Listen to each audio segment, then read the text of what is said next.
kita lanjutkan ya.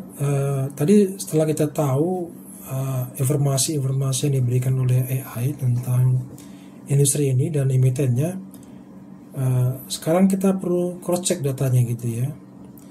Jadi AI itu cukup membantu kita dalam flow untuk menganalisa ya. Tetapi data yang diberikan jangan diterima begitu saja. Bapak Ibu perlu cek itu datanya gitu ya. Nah, kita tadi sudah lihat faktor-faktor apa, profitabilitas, produksi, emiten, dan mengerucut kepada dua emiten. Nah, sekarang saatnya kita mencek data itu gitu ya. Jadi bagi Bapak Ibu yang belum pernah menganalisa emiten di CPO, emiten yang bergerak di industri CPO, tentunya akan bingung ya, apa dulu mau saya lihat gitu ya. Dengan AI membantu kita untuk menemukan framework analisa gitu ya. Tetapi informasi yang didapatkan di cross check ya. Jadi dengan AI bukan berarti selesai, hanya membantu analisa awal saja. Nah, kami coba cross check datanya ya.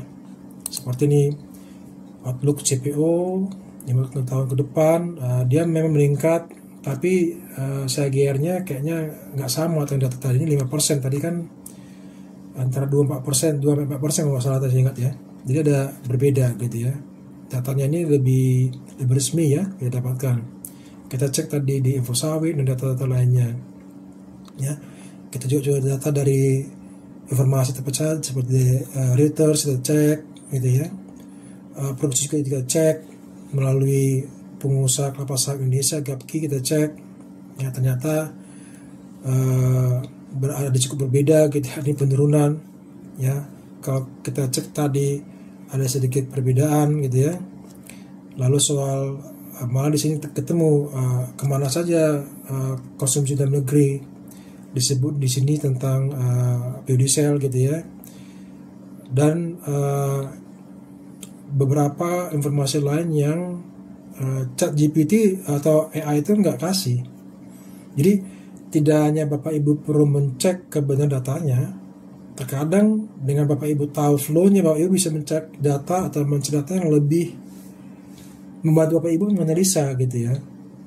Ya tadi yang soal ini tidak ada di ChatGPT, kita dapat di Reuters misalkan, atau di Info Sawit, atau di GAPKI katakan gitu ya. Ya kita semakin kaya gitu ya. Lalu kita tahu juga tentang inventory gitu ya. Kenapa kalau inventory-nya, logikanya gampang Bapak Ibu, kalau inventory-nya semakin sedikit, produksinya menurun, sementara demand-nya meningkat, karena ini komoditi ya, kalau supply-nya short lebih sedikit, permintaan banyak ya, Bapak Ibu bisa menduga tentunya harganya akan cenderung naik. Setelah Bapak Ibu jika komoditi substitusinya sama harganya ya. Tapi kalau turun ya mungkin akan sedikit berbeda hasil dari harga equilibrium dari supply demand gitu ya. Nah, kita juga bisa lihat soal harga CPO, kecenderungannya ke belakang bagaimana, juga ke depan bagaimana gitu ya. Kita dapat data dari S&P Global, Reuters, Fitch Rating, SBI Investment Bank ya. Dia berikan proyeksi harga berbeda, tentunya berbeda karena masing-masing punya faktor yang ada yang sama berbeda dalam hal mempengaruhi harga tadi ya.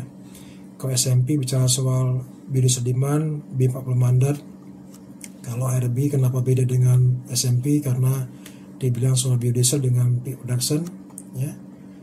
Jadi data ini memberikan informasi lebih kaya kepada Bapak Ibu gitu ya.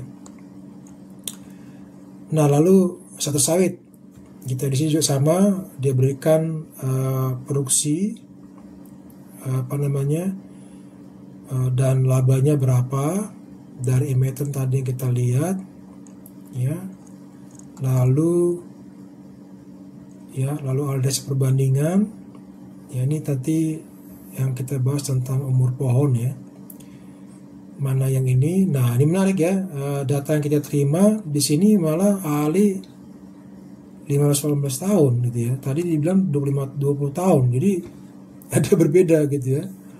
Ini kita coba lihat dari laporan-laporan yang terpublish gitu ya. Makanya kita perlu cek. Nah, sekarang kita fokus kepada dari tadi yang begitu banyak emiten, kita fokus kepada DSNG ya. Kita lihat ya, kita coba lihat dia punya kinerjanya ya.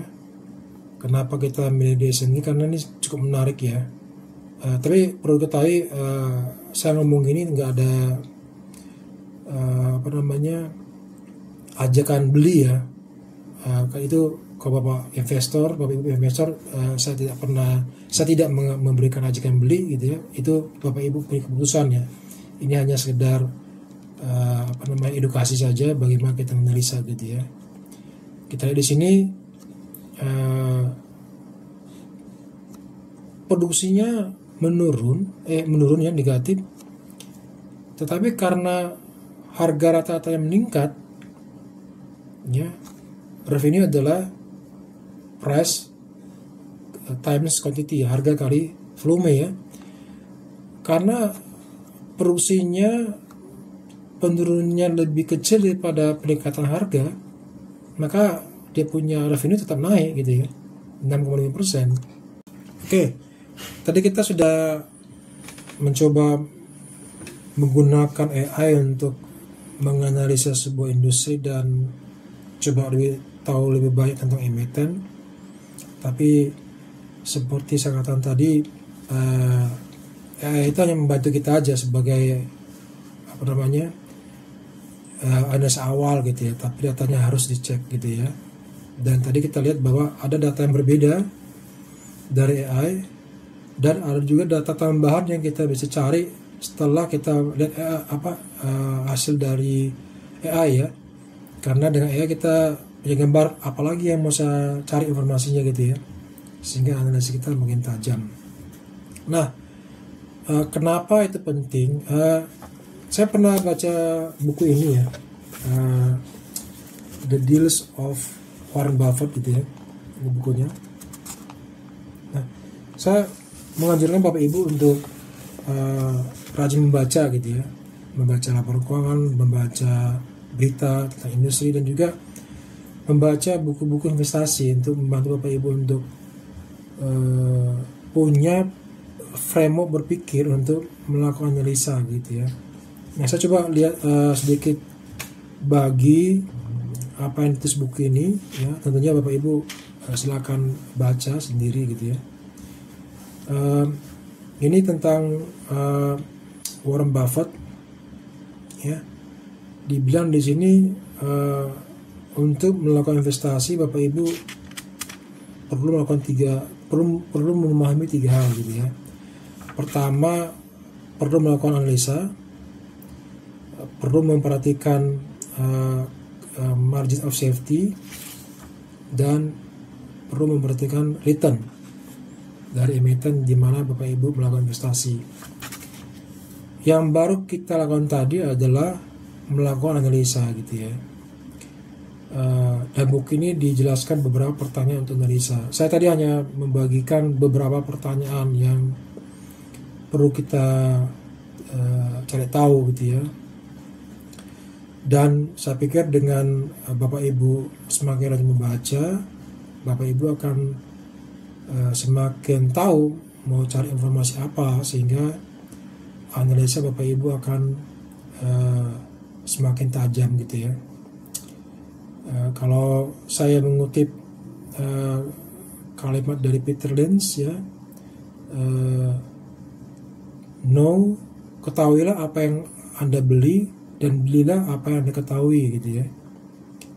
Peter Lynch juga salah satu investor yang terkenal di US gitu ya. Dia mengatakan demikian. Jadi dengan kita menganalisa industri emiten, kita tahu industri emitennya, sehingga waktu kita memutuskan investasi terhadap emiten tertentu, Karena kita tahu bahwa emiten itu memang punya potensi revenue utama menjadi investasi yang menguntungkan bagi Bapak Ibu gitu ya. Baik, seperti saya katakan tadi, ini adalah sharing edukasi saja ya. Kalau kita rekap tadi, kita menggunakan AI membantu kita untuk melakukan analisa awal. Perlu membaca buku, ini salah satu buku yang saya sarankan ya, bukunya bagus ya. Nanti Bapak Ibu silahkan baca, dan semakin Bapak Ibu baca, menganalisa, Bapak Ibu akan semakin lebih kritis ya dalam melakukan analisa sebelum Bapak Ibu memutuskan investasi kepada emiten tertentu di pasar modal Indonesia. Saya harap sharing ini bermanfaat bagi Bapak Ibu. Kalau Bapak Ibu pengen lebih tahu lagi, saya di bio saya cantumkan beberapa informasi yang Bapak Ibu bisa lihat dan bisa buka link itu, dan bisa belajar lebih banyak gitu ya tentang investasi gitu ya. Dan juga ada beberapa analisa saham tentang valuasi emiten-emiten tertentu. Baik, demikian dulu sharing saya. Bisa berikan komentar nanti supaya saya tahu bahas apa gitu ya. Sebagai informasi juga Bapak Ibu, saya juga investor, kita sudah berinvestasi di pasar modal cukup lama, jadi kita menseringkan karena kita pelakunya juga gitu ya, dan coba menseringkan apa yang kami pelajari supaya Bapak Ibu juga tidak bisa lebih cepat pintarnya gitu ya, dan nggak baru melakukan kesalahan yang dulu mungkin kami perlakukan gitu ya. Terima kasih Bapak Ibu atas perhatiannya. Kita akan jumpa lagi pada sharing berikutnya ya. Terima kasih.